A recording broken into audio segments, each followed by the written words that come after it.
I just want to say thank you all for coming, and thank you to our panelists. We have Sophie-Alexia, Gabriella, Susann. I'll let them kind of introduce themselves as well. But I'd love to start by hearing a bit about each of your creative journeys and like what first drew you to creating art or design. So who wants to start? I'm happy to start. There we go. Get it over with. Hi everyone, thank you for being here. I was just saying we finally have the weather that we deserve. Yes. So I'm Sophie-Alexia, I'm a painter, and these are two of my pieces here on display. And I work with natural materials, so you'll see seeds throughout the work, and I layer them between paint, and I study color quite a bit, so I use gradients to express the background color and then gradients to express the foreground color, and that's how I kind of work. But I think for me, painting was always just an impulse. It was pretty instinctive ever since I was a child. It was always something I was looking to do, like during school, during recess, you could find me in a corner just painting. And when we first moved, so I'm French-Canadian, and when my family and I first moved to the States, I didn't speak any English. And so I spent a lot of time kind of reading the room and scanning the room and trying to understand what was going on around me in order to be able to fit in, actually, ultimately, in order to be able to belong. And I feel like that experience really informed my process in my work, in that painting for me is so much more than just the act of painting, but it's really about this idea of observation and like holding back and allowing things to evolve on its own. So that's been a really critical part of my process, is instead of constructing an image, I really try to allow things to unfold on their own. And so it's been a really fun process with relinquishing control and allowing things to develop on their own. So I'll have like this will where I want the work to do something on its own, but it will eventually take on its own life. And that's kind of the beauty and the process for me and the joy in it. So, yeah. That's beautiful. Gives you some insight. Gabriella? So, yeah, I'm Gabriella, I'm a photographer. This is my work, or one of my pieces. And I think I've always was also a kid that was actually drawing a lot. Like in high school, I was really drawing like very specifically pencil and like lights and highlights and shadows, which makes complete sense to me now that I actually turned into a photographer, because that's a big part of photography. And I was doing a lot of academics in school, it was a Swiss schooling, like a lycée, and I really did not like that. I couldn't wait to get out of there and just be a photographer. And then when I was graduating, I opened up my first photo studio in Zurich. I was, I think, 18 years old, and was just sitting there hoping that somebody would come and ask me to take pictures, but that didn't happen, of course, because there was no plan. So yeah, so that's, and then I eventually ended up being an advertising and editorial photographer for 3 or 4 decades. Actually, my first studio was just 1 block over, right here on Broome Street, next to the hardware store. When I moved here, so yeah, when I moved here in 1986. And I think, so now I'm retired from advertising photography, and all my work is really nature-based. To me, nature is really important. So it's either landscape or I do a lot of floral photography. This is actually a pandemic still life, with all things from inside my house. These are the feet of my son. He gave those to me for Christmas. And then these items used to belong to my dad. He has passed away, and I kept them. So it's a very personal still life for me. And I really, during the pandemic, I was just home alone, and I really wanted to sort of explore like very classic still life with these objects. Yeah. For sure. It's really interesting because both of your guys' work has this like sense of like organic materials and like nature incorporated in it, but it's interesting to see in such different ways in photography and then also in painting. Susann, I'd like to hear about your background and interior design. So, my name is Susann Eva Goerg. I'm a residential interior designer, and I focus on integrating artwork into my process right from the beginning. So none of my work is here, but they might be in my projects in the future. It's all connected. Yes, and my experience, I think, goes all the way back also to my childhood. You know, I shared a bedroom with my brother, and we always rearrange the bedroom the best way possible. One night he couldn't find his bed, and so I was always in that point of view and that drive to make the best possible version out of a space. Yeah. But back in Germany, and partly East Germany, there was not a career in interior design. There was just a Raumausstatter, which would pick the curtains and the pillows. So it was not a career I was able to pursue.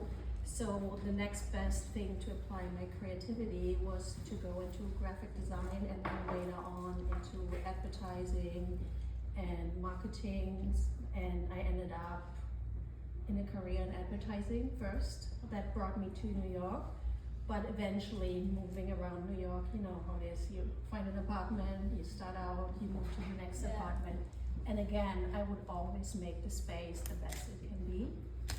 And during that time, while working at advertising, my passion for interior design kept bubbling up to a point where I couldn't deny that I had to take the lead. I don't like to live with what is. So I quit corporate and started my interior design career, studied and got my feet wet with the first projects, and eventually I found that focus of integrating artwork with interior design in my own space.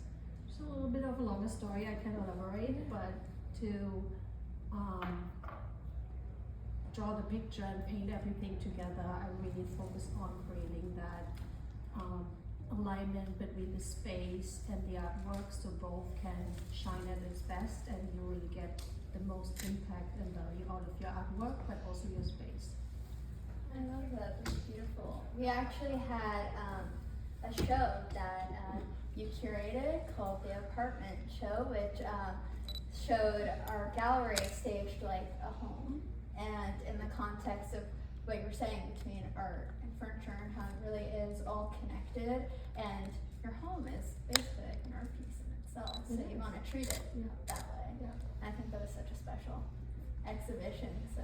I wish we could do it again. I know. Do it again, you know, it was a really interesting approach, curating the artwork together with the gallery owner and bringing on partners to really transform this whole space into a real life apartment. We had a whole living room space, including fireplace, whole dining space up here, and we curated the artwork together in mind with what kind of mood and setting we want to create.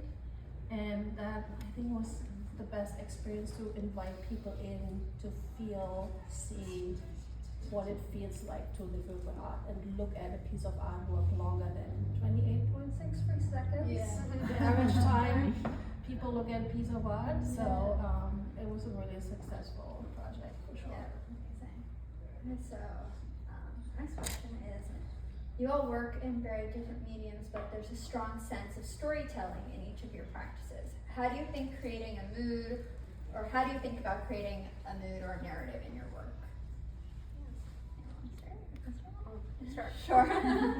I think with my work, it's less about storytelling in a traditional sense, but more about creating a field that we can enter into.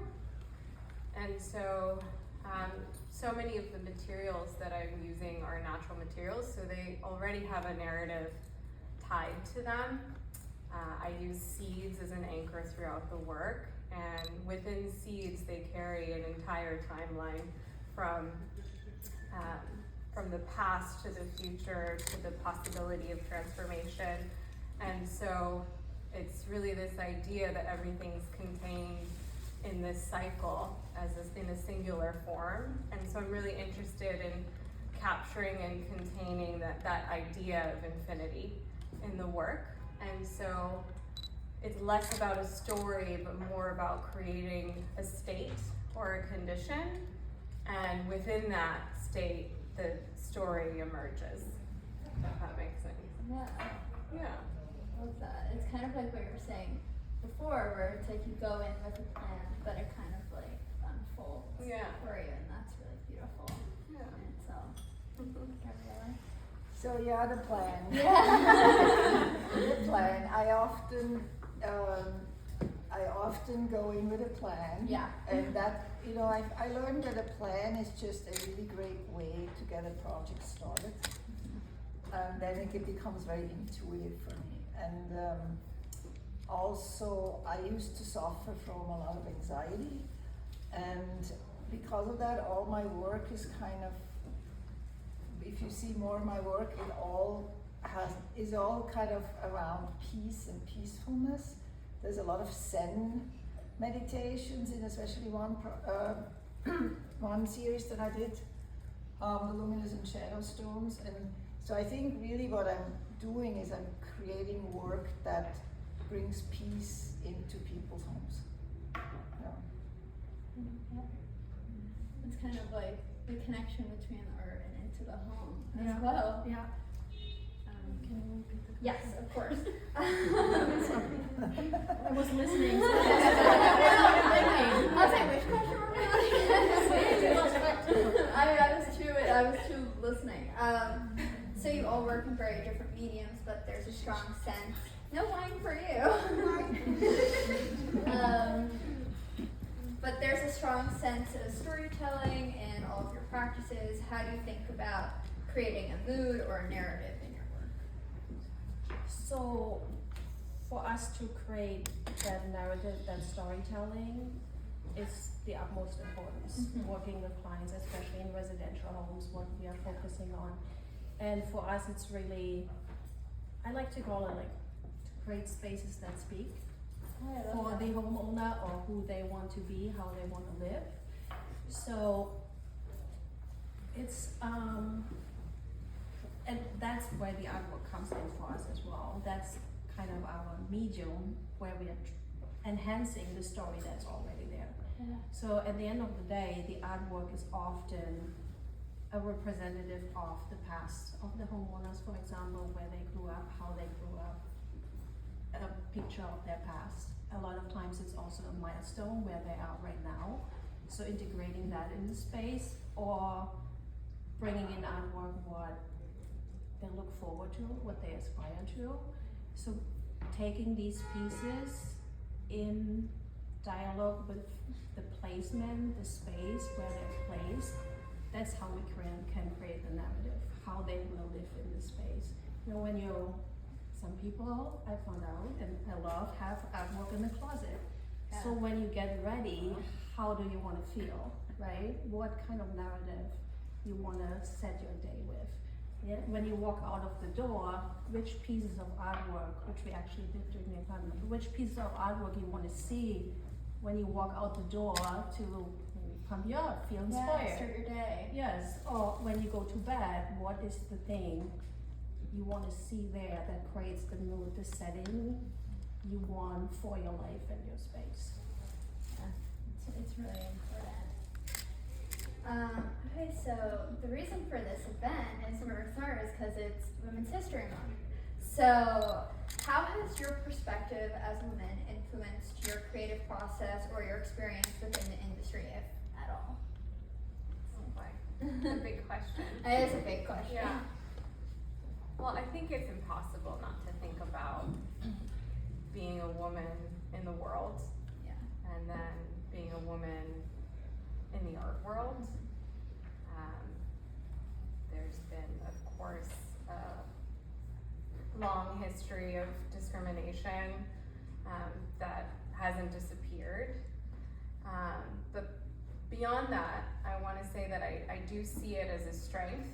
I think being a woman, we're so connected to creation and our bodies through transformation, through the cycles we go through, the changes that we go through within our bodies. And so bringing something into emergence, making something, is so authentic and foundational to who we are as women. And I think that's a real asset for us if we can use that.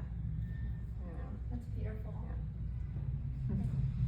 So strangely, I grew up mostly with my mother and my sister, and my dad was around, but I didn't see him very often, and so I grew up a bit of a tomboy.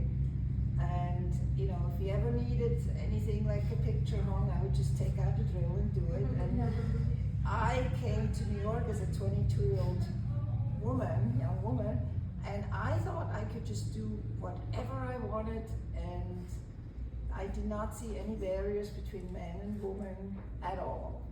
And then, of course, as I was working in the advertising industry, I realized what a boy club that was, you know. And I had to really learn the hard way that there is a big difference.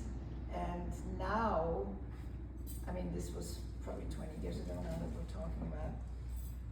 Now I have really learned to embrace what it means to be. I know it's not that bad. She's like, I have a lot to say about it. So now I have learned to really embrace that it's different to be a female artist, and I guess I have embraced more my femininity too, and I feel like less that I have to compete with the boys, which I used to have a big competition with the boys, especially early on in my career, and it feels more authentic.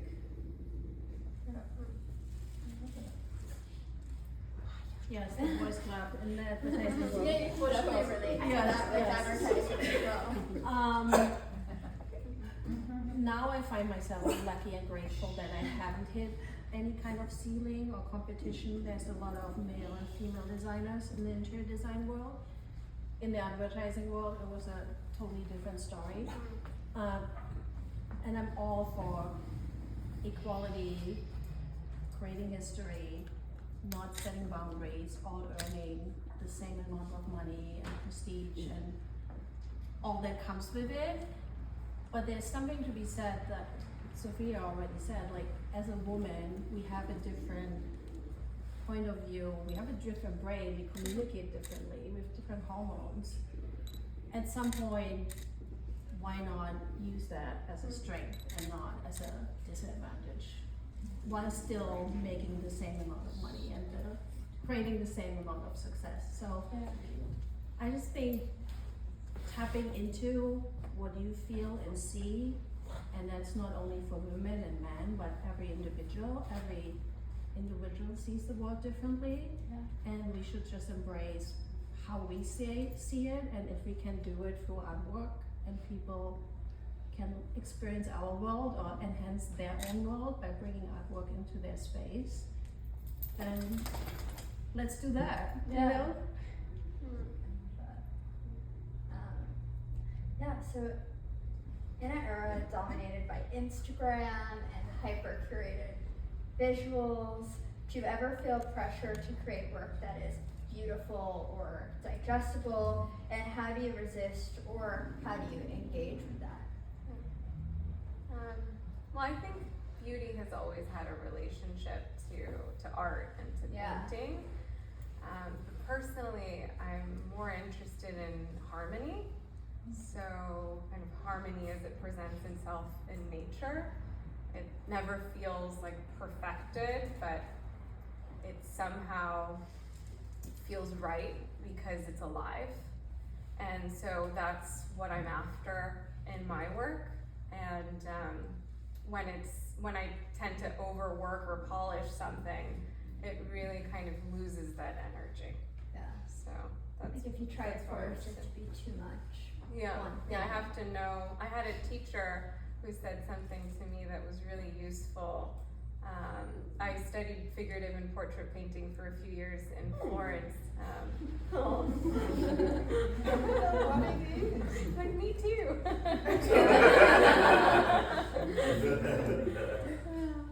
And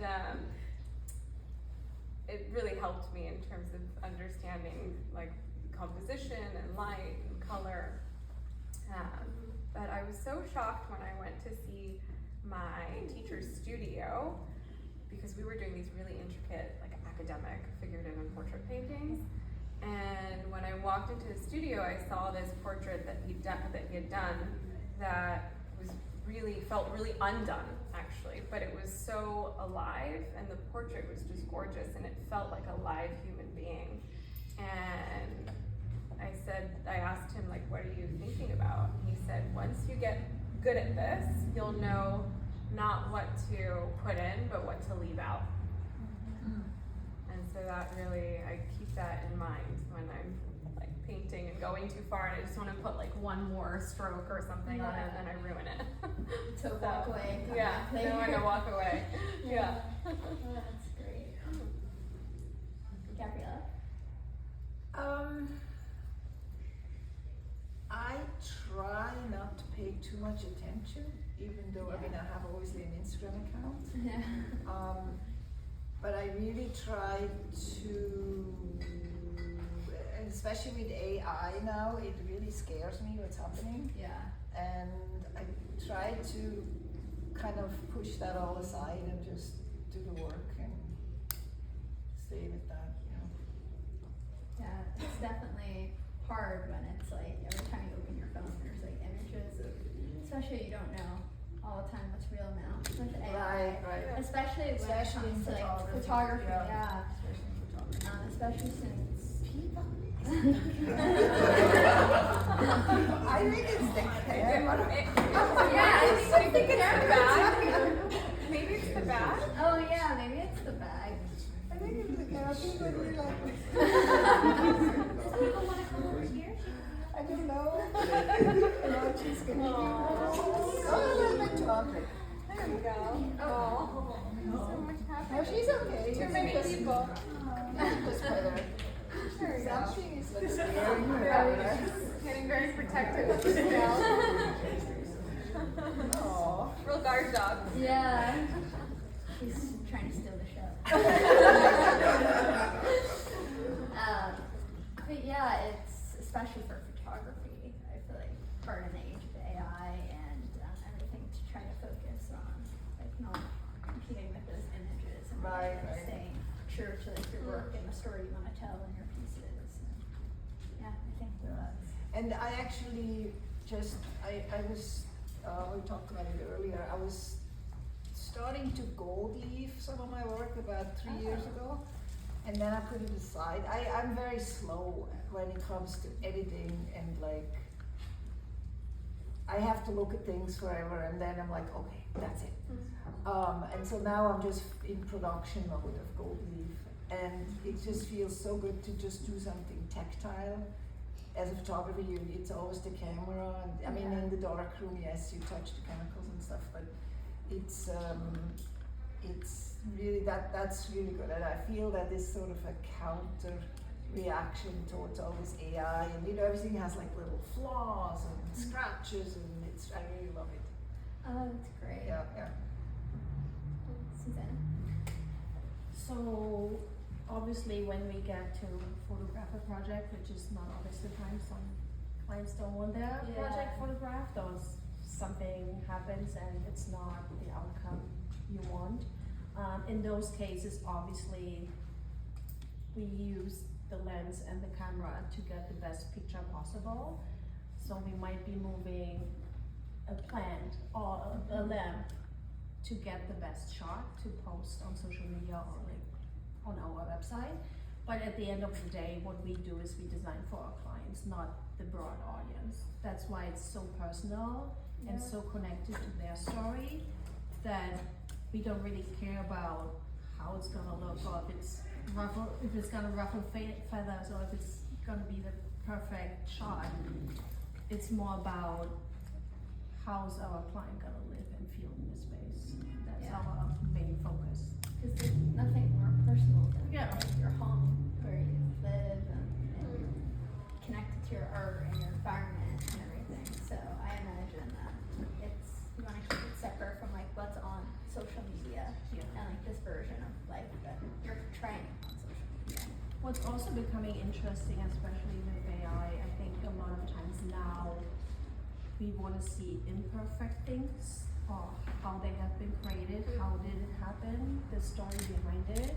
And I think that's becoming more and more appreciated if you can tell and showcase actually how this came about and not just a pretty image that might not be even able to produce. Yeah. Yeah. So to close, and then we'll open it up to any questions anyone might have. But what is something that's currently inspiring you, or what are you excited about right now? I mean, life Yeah. in general, always life. That said, I think there's a lot of sadness in the world right now, and I think it's hard to ignore that. And I personally feel that deeply. And so I find that in times like these, I always return to art in such a foundational way. It's, I think, one of the few things we can continue to believe in, not because it's gonna fix anything, but because it really allows us to be in touch with our own humanity and to remind us that we're connected and that we're here. And so for me personally, that's something that I'm really inspired by and to continue to contribute to in whatever way I can. I love that. Yeah. I also feel like your work is super like meditative as well, so I feel like that's also like an interesting way to kind of like take what's going on in the world, but also like disconnect Yeah. in a way as well. Gabriella? So, I agree with a lot of what you just said. During the first presidency, I really was suffering and my art was, like, I wasn't as productive as I am now, and I've had to tell myself I have to focus on my work. It's really important, and I feel very grateful that this time around I'm in the studio producing and really hands-on. And I love, as I said, I'm very excited about the gold leaf, and I'm doing a lot of layering things now. Yeah. And that's kind of a direction that I'm really excited about. Yeah. We'll have some of Gabriella's pieces in our spring show, so you'll have to stay tuned and come back to see those. Yeah. Susann?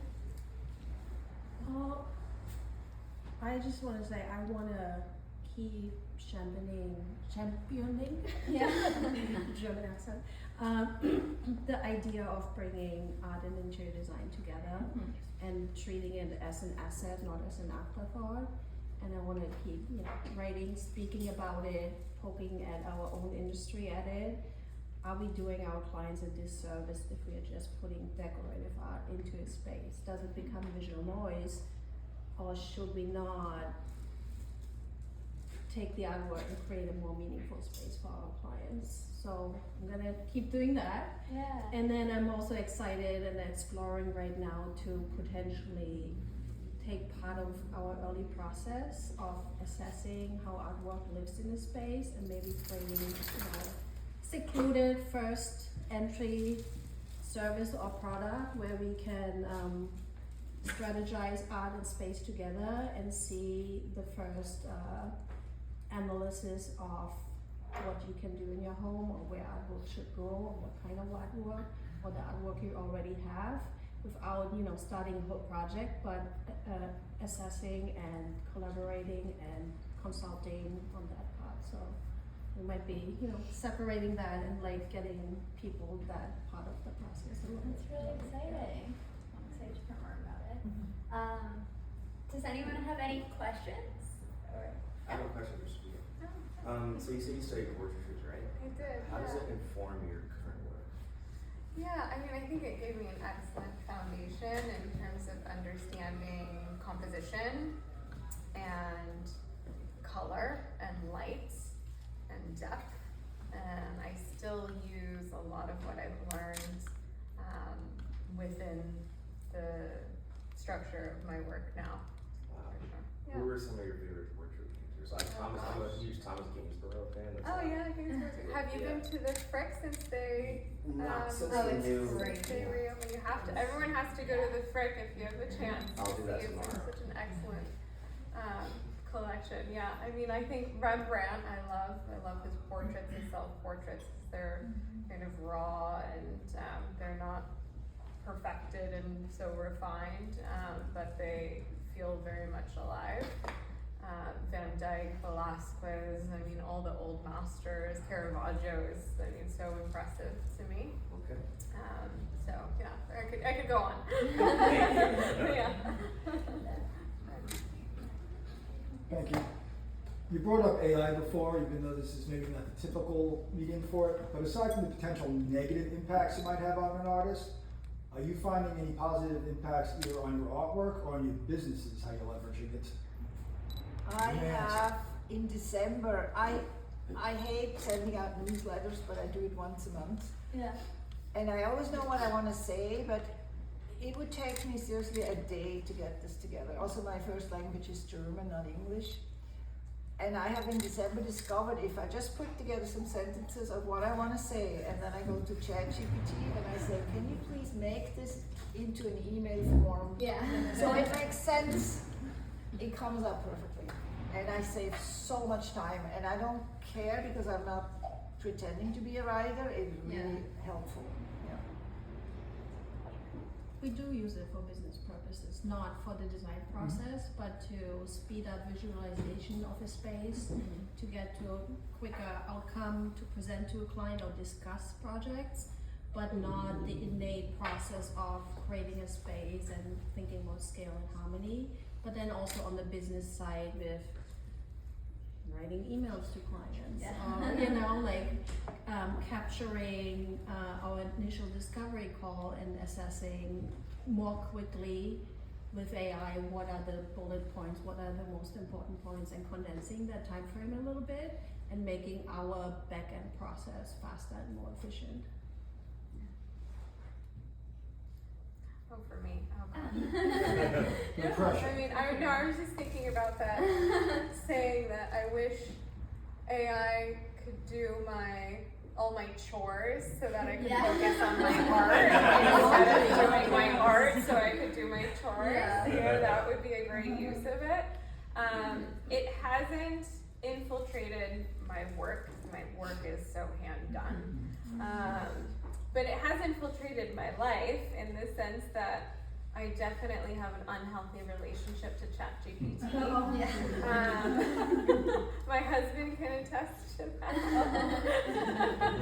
Like if we ever get in a tiff, I'll be like, he said this, and we'll Chat's always like, you're so right, So I don't think it's good for our soul.